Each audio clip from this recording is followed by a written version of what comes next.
De clutch. On a enlevé l'ancien clutch. Je peux te rapprocher ici pour bien voir. Donc, on a ici la pressure plate. On voit il y a des spots bleus dessus. Fait que ça, c'est sûr que c'est à remplacer. Là. Elle commence à être bien usée. On voit aussi, là, ça, c'est le disque d'embrayage. Puis on voit les rivets ici là, sont complètement au même niveau que la garniture. Donc, ça a remplacé. Le reste, là, les ressorts ici, ils sont pas trop déformés. Puis ils sont pas lousses. Fait que ça, en gros, c'est des choses qu'on a vérifiées au niveau du disque d'embrayage. Donc les rivets, l'usure des rivets à la même hauteur. Quand c'est à la même hauteur, c'est plus bon. Et ici, les ressorts qu'on a là, qui sont là pour empêcher les petites vibrations. Ici, là, comme je dis, il y a ce qu'on appelle le terme spoté. Donc, il faut vraiment faire attention. Et vérifier s'il n'y a pas une déformation au niveau du diaphragme du pressure plate. Et le bearing qui est là, qui lui est fixe pour l'instant parce qu'il est clippé. Ensuite de ça, quand j'arrive ici, on a reçu les nouveaux morceaux. Donc le nouvel embrayage donc, est ici. On voit que les rivets sont plus profonds. On voit que tout est correct. Et après ça, il faut nettoyer avec du brake cleaner pour enlever les taches de gras s'il y en a. Et évidemment, dans le kit, on reçoit l'outil centreur, le disque d'embrayage, la pressure plate, le bearing que j'ai déjà installé ici, que je vous montre avec la fourchette.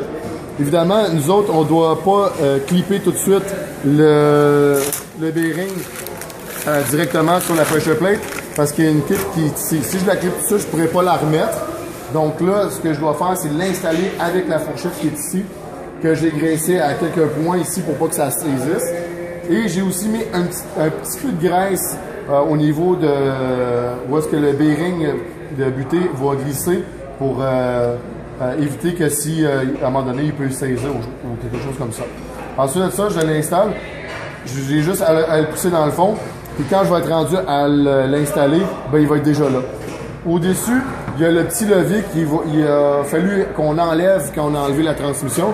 Souvent, ce qui arrive, c'est que ça bloque le mouvement de la fourchette. Donc, la transmission, j'arrive pas à l'enlever parce que le bearing est clippé sur la pressure plate. Donc là, je vois ici le mouvement de mon bearing qui se passe sur l'axe.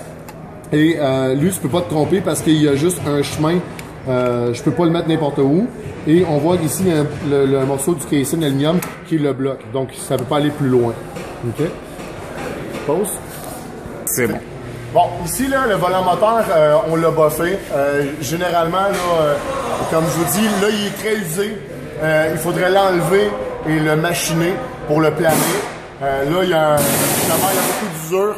Donc, on fait attention. Là, dans ce cas-là, c'est sûr qu'il faudrait aller l'envoyer machiner. Là, après ça, quand on est prêt à remettre la clutch, on met souvent un peu de graisse dans le fond ici. Parce que justement, mon arbre primaire de ma transmission va s'accoter complètement dans le fond ici. Donc, pour pas qu'il y ait de bruit ou des choses comme ça.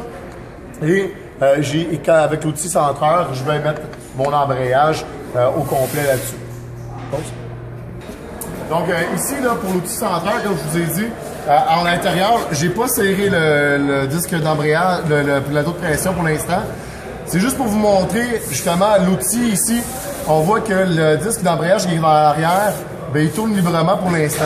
Quand je commence à serrer en forme d'étoile tout le tour, ben, c'est là où est-ce que le disque d'embrayage va arrêter de bouger. Donc, c'est ça l'outil centreur qui est là ici en ce moment. Puis il bouge parce que justement, le plateau de pression n'est pas serré en ce moment.